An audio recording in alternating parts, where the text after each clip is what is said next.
the experiences of initiation, the mysteries of the planets, the descent of the primeval word. Yesterday we closed with the discussion of an extraordinarily important event in the inner life, in the real spiritual life of man. We attempted to bring before our souls an expression that the seeker for initiation had at the beginning of the last third of the Atlantean epoch. We saw how there stood before the soul of the neophyte an ideal human form, a thought picture on which he had to concentrate in meditation, and how this filled the would-be initiate's life of thinking, feeling, and willing.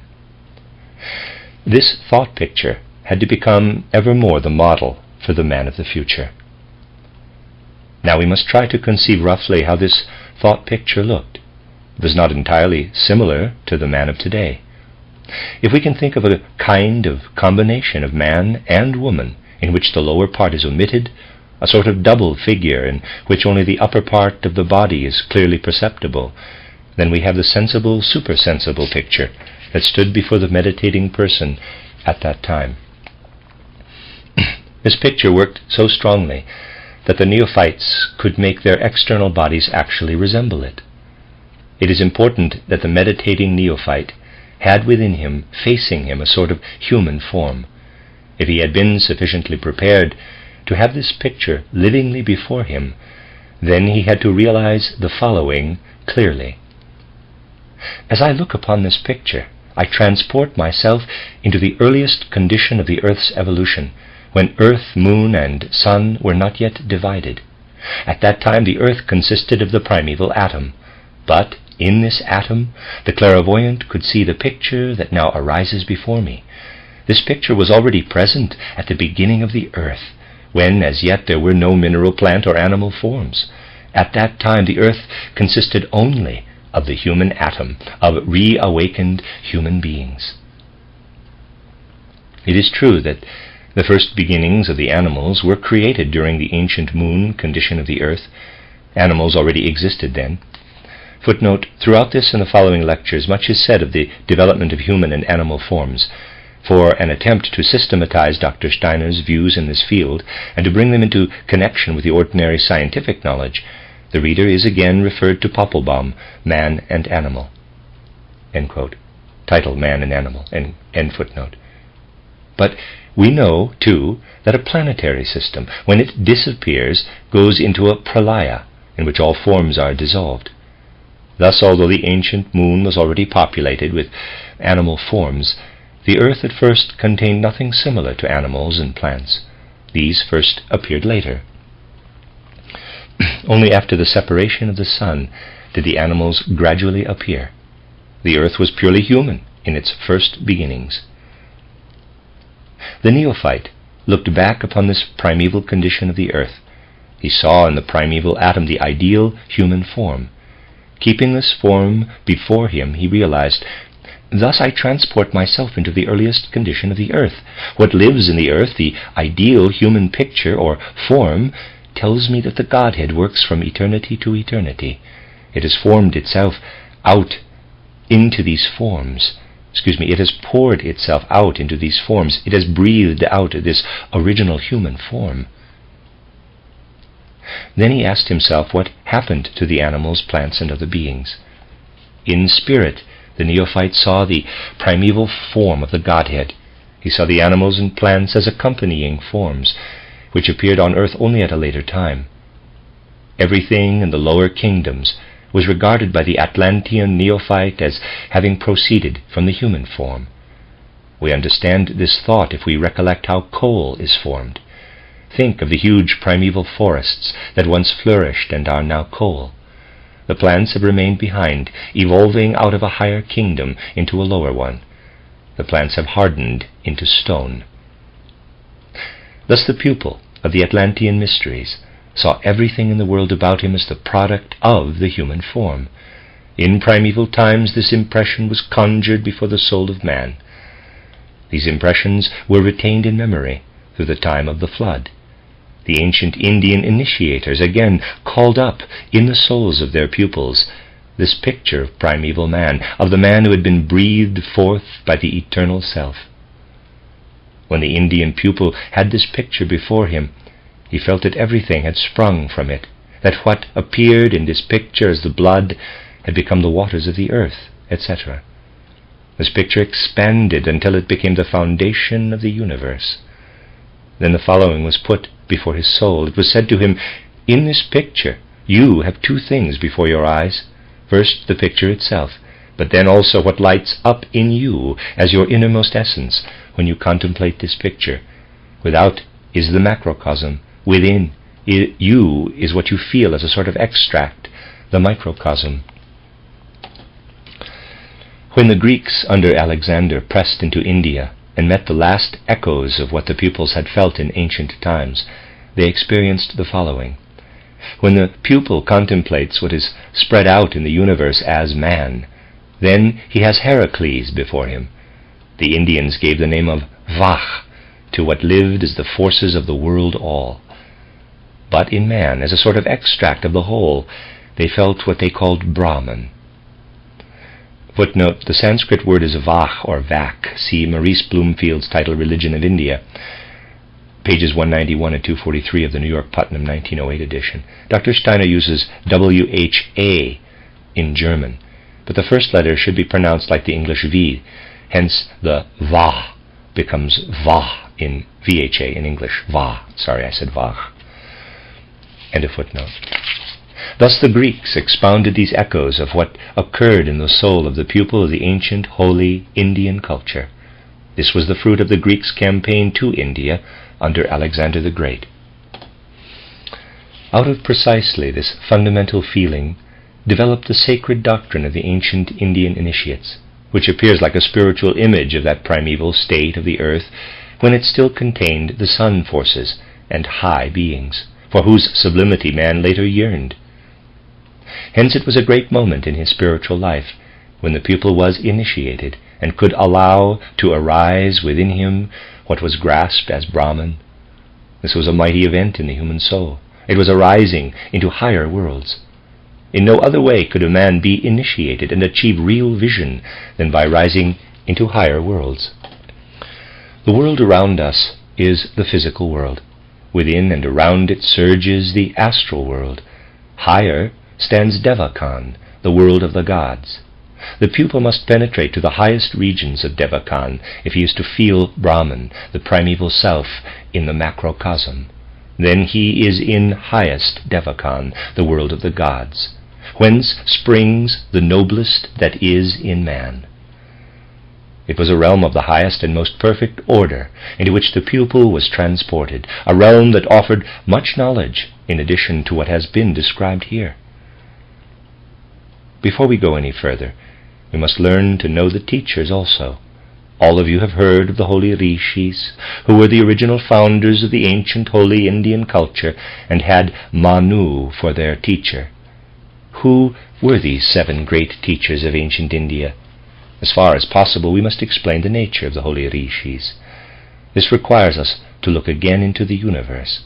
We must be quite clear that what we perceive with the physical senses is a result of what is spiritual. If we think of the entire surrounding world as spiritualized, we can compare it with a primeval etheric mist. This mist then gradually became denser. It descended into the condition of matter, and the various heavenly bodies condensed out of it. Sun, moon, and earth detached themselves. But why did the other planets split off? For it also occurred that Saturn, Jupiter, Mars, Venus, and Mercury detached themselves. Why did this happen? We shall understand this if we realize that in the great universe there occurs something similar to an event in our trivial everyday life. It is not only in school that pupils sometimes fail to be promoted, but also in the cosmos there are beings who remain behind and cannot progress with the others. Let us be quite clear about this. There was one group of higher beings who could not continue with the earth's tempo. These abstracted the finest substances and formed therefrom the sun as their dwelling place. These were the highest beings connected with our evolution, although they also had gone through an evolution of their own. Thus there were beings who were in the act of becoming sun spirits. and others who had remained behind, standing lower than the sun spirits, but higher than man. These could not continue with the sun spirits because they were not equally mature. They could not go out with the sun, for it would have scorched them. But on the other hand, they were too noble for the earth. Therefore they abstracted certain substances which were between sun and earth in fineness and corresponded to their nature, and built themselves dwelling places between the sun and the earth. Thus Venus and Mercury were separated off. Here we have two groups of beings who are not as high as the sun spirits, but are further along than man. They became the spirits of Venus and Mercury. These are the beings who caused the appearance of these two planets. Mars, Jupiter, and Saturn were formed earlier for other reasons, and they also became dwelling places for certain beings. Thus we see how spirits caused the appearance of these planets. Now one should not believe that these beings inhabiting the various bodies of the solar system have no connection with the inhabitants of the earth. We must see that the physical boundaries are not the real boundaries, and that it is possible for the beings of the other heavenly bodies to exercise magical influences upon the earth. Thus the influences of the spirits of the Sun, Mars, Jupiter, Saturn, Venus, and Mercury extend into the earth. The two latter stand nearer to the earth, and after the sun had withdrawn, they helped men to prepare the earth as we have it today. Here I would like to add one thing, because misunderstandings have crept into the naming of the planets. In all occult nomenclature, what the astronomers call Venus is called Mercury, and vice versa. Astronomers know nothing of the mysteries behind this, because in the past it was not desired that the esoteric names should be revealed. This happened in order to conceal certain things. All these spirits of the other planets influence the earth.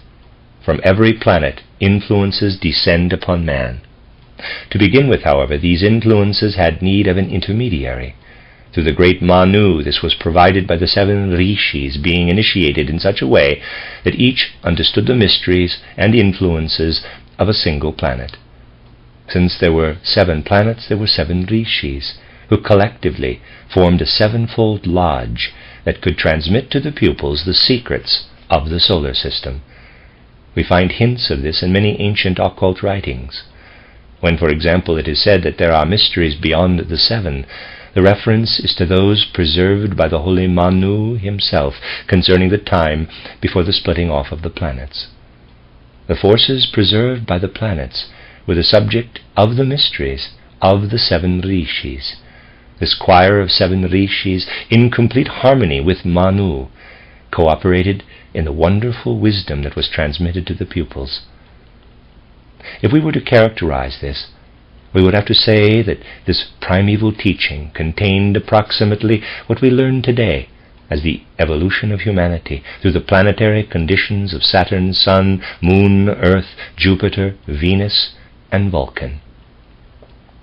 The mysteries of evolution were secreted in the 7 members of the lodge, each of whom typified one stage in the progress of humanity. The pupil saw this, not only saw it, but heard it, when he raised himself into Devachan, into the Devachanic world, for this is a world of tones. There he heard the harmony of the spheres of the 7 planets. In the astral world he saw the picture, in the Devachanic world he heard the tone, and in the highest world he experienced the word. When the Indian pupil raised himself into Upper Devachan, he perceived through the music of the spheres, and through the word of the spheres, how the primordial spirit, Brahma, is divided through evolution into the 7-fold planetary chain. He heard this out of the primal word Va. This was the designation of the primal tone of creation that the pupil heard. In it he heard the entire world evolution. The word split into 7 members. The primal word of creation worked in the soul of the pupil. This was the primal word, which he described to the uninitiated approximately as we today would describe our world evolution. What he perceived is described in an elementary way in my book titled Theosophy, An Introduction to Supersensible Knowledge. The description we find again in the ancient sacred tradition of the Indians in what was called the Veda, or the Word. Footnote, selections from the Vedas are given in Sacred Books of the East, Oxford University Press, 1879 to 1910, but there seems to be no complete translation or index in English. End of footnote. This is the true meaning of the Vedas, and what was later written down is only a last memory of the ancient sacred doctrine of the Word. The Word itself was only passed from mouth to mouth, for an ancient tradition is impaired by being written down. Only in the Vedas can one feel something of what flowed into this culture at that time. When the pupil experienced this in his memory, he could say to himself, "What I experience in my soul as Brahman, what I have in my soul as primal Word, this was already present on ancient Saturn.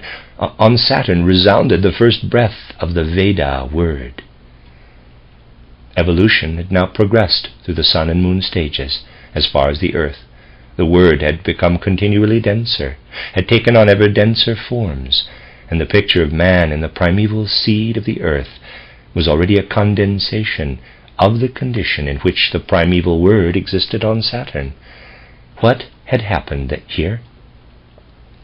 The divine Word, primeval man, had sheathed itself in ever new coverings, and we must see what sheaths the Word assumed in the evolution of the Earth. The pupil knew that nothing in the universe repeats itself exactly, and that each planet has its mission. What on the ancient sun he saw shape itself as life, what on the ancient moon was injected into the foundation of all things as wisdom, was followed by the task or mission of the Earth, which is to develop love. This was not yet present on the ancient moon. What was present on the latter planet in a much more spiritual, but also in a much colder form, the primal image of man, clothed itself in a warm astral covering. On the moon, what man was supposed to become was clothed in a warm astral sheath, and it is this part which on earth enables the inner human life to develop love from the lowest to the highest form. To the Indian pupil, the human form, the primal image, became clearly perceptible in higher Devakan. In lower Devakan it then surrounded itself with an astral sheath, which contained the forces for developing love. Love, or eros, was called kama, K-A-M-A. Footnote, kama is a Sanskrit word meaning desire, the nature of the astral body. End footnote. Thus, kama acquires a meaning for earth evolution. The divine Word, Brahman, clothed itself in kama, and through kama the primal Word resounded to the pupil. Kama was the garment of love, the garment of the primal word va, which lies at the root of the Latin vox. In his innermost being the pupil felt that the divine Word had taken on an astral garment of love, and he said to himself, "Man, who today consists of 4 members, physical body, etheric body, astral body, and ego, has his ego as his highest member.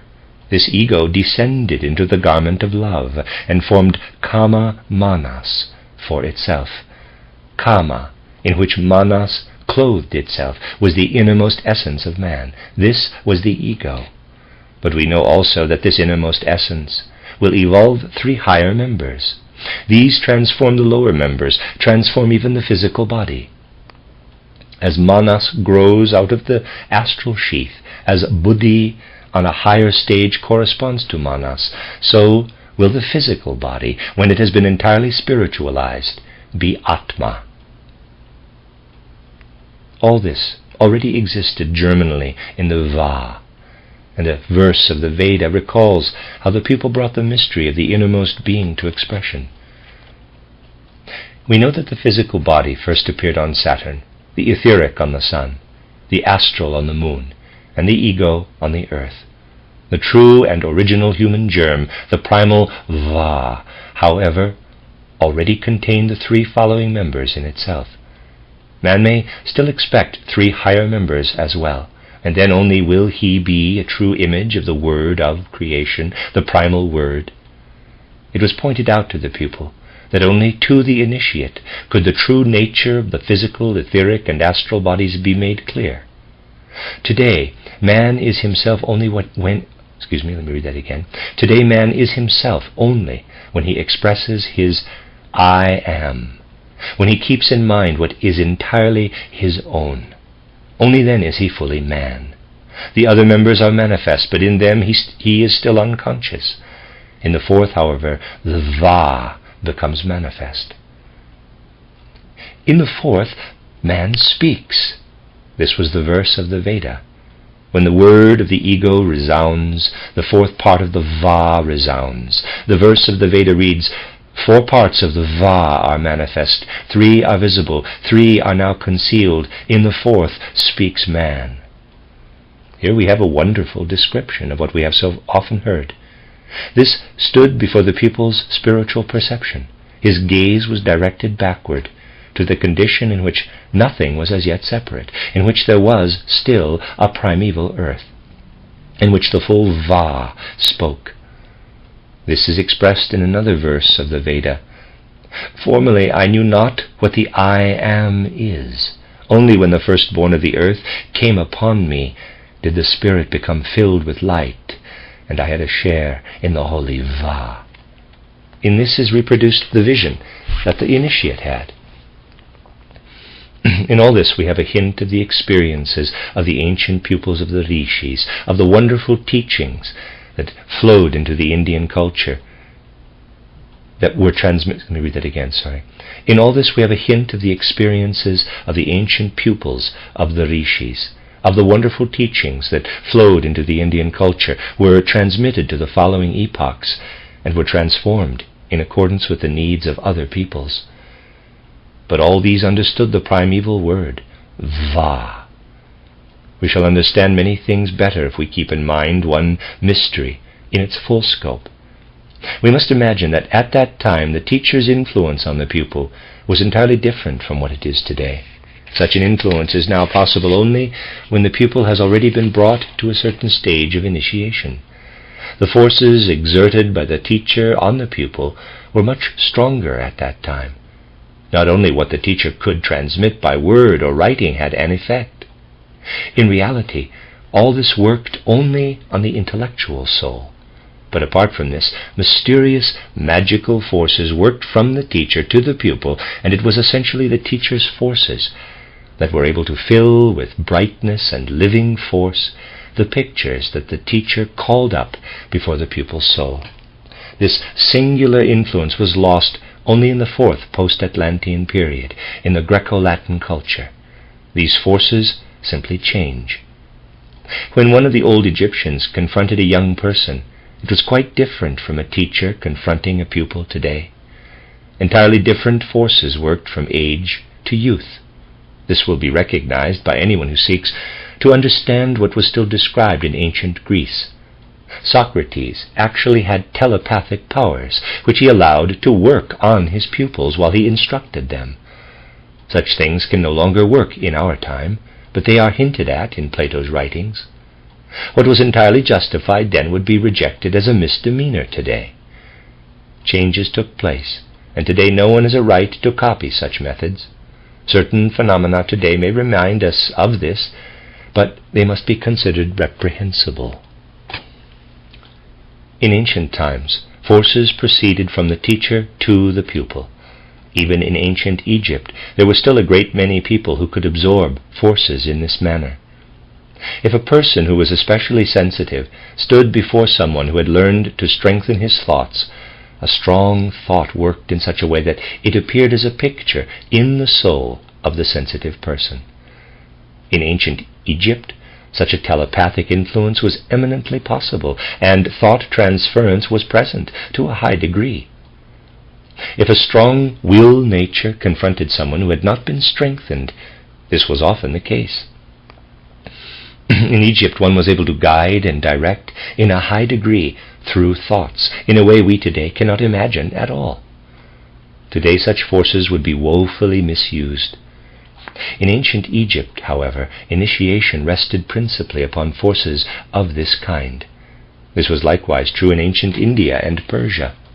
These forces also reinforced the method, which, if an exoteric expression is desired, might be called medical. By this we do not mean the official medical practice of today. The ancient physician and initiate would have laughed to scorn what modern man calls medicine. The Egyptian physician knew one thing, that the conditions that prevailed in ancient Atlantis, and that could still be perceived in initiation, could in a certain sense be reawakened. The consciousness in which man lived in Atlantis was a dim clairvoyant consciousness. At that time, said the Egyptian initiate, the spiritual beings could exert a much greater influence on man. Today, when he sleeps, man knows nothing of the higher worlds, but the Atlantean, in his shadowy clairvoyant consciousness, then lived with the gods. If modern man can raise himself to an ideal, this is better for him than all moral teachings. Similarly, the Egyptian initiate worked on his pupil through pictures of higher spiritual events. This had no mere external effect. It worked deeply within, and in such a way that a definite result ensued. Let us think of a sick person who is sick because certain bodily functions do not proceed in a normal way. What is the cause of this? A person with occult training knows that when the physical body functions irregularly, the cause does not lie outside the latter. On the contrary, all illnesses that do not come from outside the physical body originate, in the fact that the etheric body is not in order. But the etheric body is ill because the astral body is out of order. If an Atlantean was threatened with a disorder in the distribution of fluids, this was quickly taken care of. In a sleeping condition, he received from the spiritual worlds such force that through his sleep the disturbed functions were restored to order, and he was brought back to health. He rebuilt the healing forces through sleep. The ancient Egyptian physicians did something similar. They reduced the patient's consciousness to a sort of hypnotic sleep, during which they could govern the soul pictures that arose around the patient. They guided these pictures in such a way that they were able to work back on the physical body and make it healthy. This was the significance of the temple sleep that was applied for internal ailments.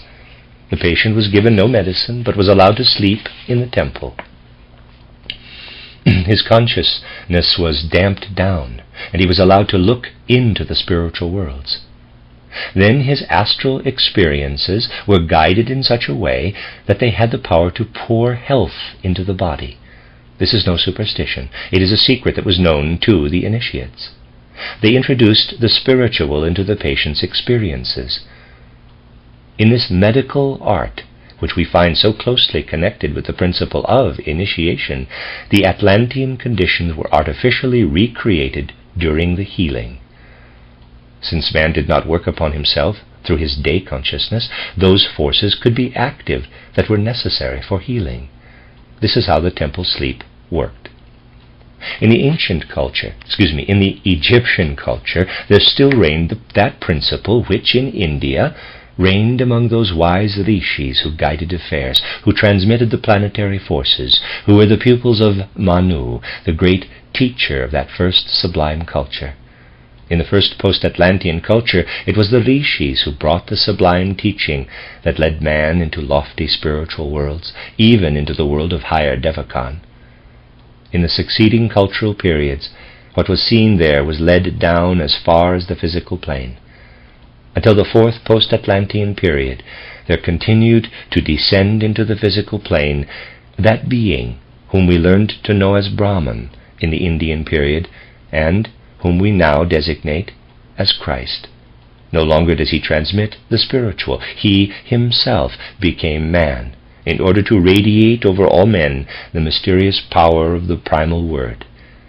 Thus the primal word descended, in order that it might lead man upward again. Man must understand how that happened, if he is to make himself an instrument through which he can work into the future. We must learn to know what happened before our time, so that we ourselves can cooperate in an ever higher molding of what exists around us and for us. We must create a spiritual world in the future. To do this, we must first understand the cosmos.